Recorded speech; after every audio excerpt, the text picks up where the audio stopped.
Hey everyone, it's Shada here again, finally with a new video about Victoria, BC. I know I haven't made a video in quite a long time. I was actually traveling for quite a few months in the United States, so I haven't been back, but I'm finally back. I'm actually staying in downtown Victoria for a few weeks until I find a place and figure out where I'm gonna go.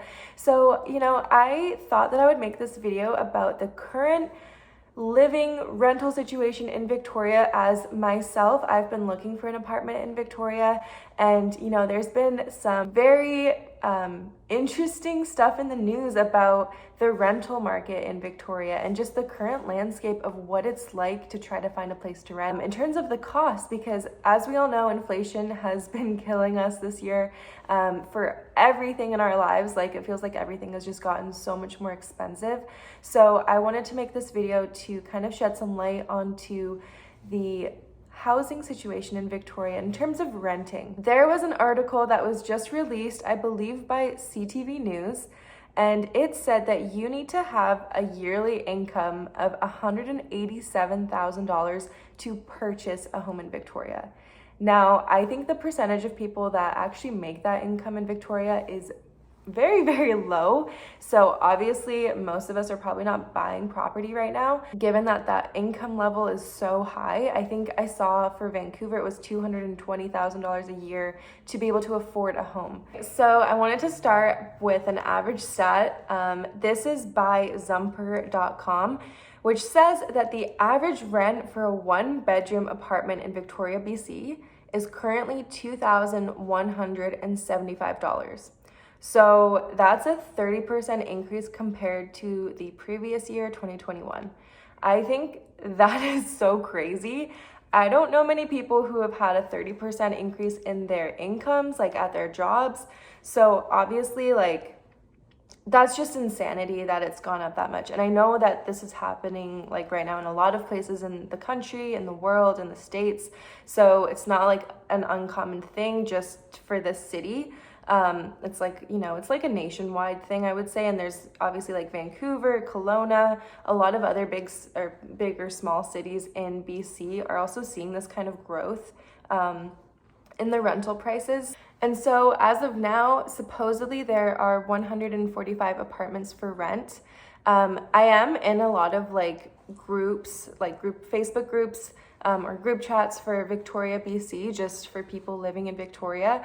And I've seen people post a bunch of situations where their landlord is trying everything they can to kick them out of their apartment so that they can charge a higher rent, because I believe the annual rate that they can increase the rent is like 1.5%.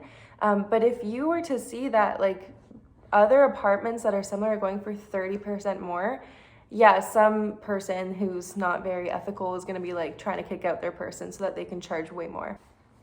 And then the average rent for a studio apartment is actually $1,837. So again, pretty crazy numbers given that you don't have your own bedroom. But that being said, like, I myself have been, again, like looking for somewhere to rent in Victoria. And I've noticed like my go-to platform is Facebook Marketplace, just because I think most people have Facebook and it's a lot easier to submit a listing than on Use Victoria. So I find Facebook Marketplace has a lot more listings available or posted versus some of the other sites.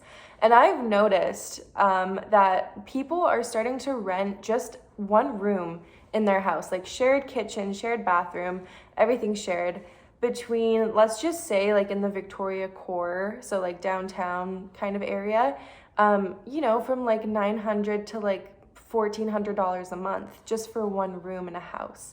So it's pretty crazy that, what probably a year ago would have been a really good apartment you could rent for like $1,400, $1,500 a month has increased so much that like one room in a house is the same cost. So again, I know that this is happening in a lot of different cities and areas, but just specific to Victoria, I think it's pretty crazy to see that a 30% increase in rent this year. And so moving on to two-bedroom apartments, the average two-bedroom apartment has increased by 2% over the last month, okay, to $2,553. So that is the average for a two-bedroom apartment. I just wanted to make this video as a quick update to some of my previous videos about living in Victoria and the cost and neighborhood. Again, I think if you move out of downtown core to places like Sydney or Langford, you know, you can find definitely like more affordable options, even into Esquimalt, which is like a 5-minute drive to downtown Victoria. I would suggest looking in those places if you're trying to find, you know, a more affordable place to live. That being said, like with gas prices, car prices, like, you know, if you're commuting into downtown for work, then maybe it just makes sense to have a place in downtown. But yeah, I just wanted to make a quick update video for you guys.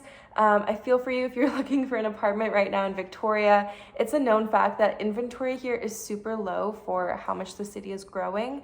So I really feel for the students that are going to UVic. Again, please try Facebook Marketplace. It's like where I have found all of the best listings. You can find some really good price listings there too versus something like Used Victoria or even Craigslist. So if you are looking for a place, definitely try Facebook Marketplace. And then, you know, some of those other sites as well. And if you have any other questions or any other suggestions for other videos I should make, drop them below. I'd love to hear from you, and I will see you in the next video. Thanks, guys. Bye.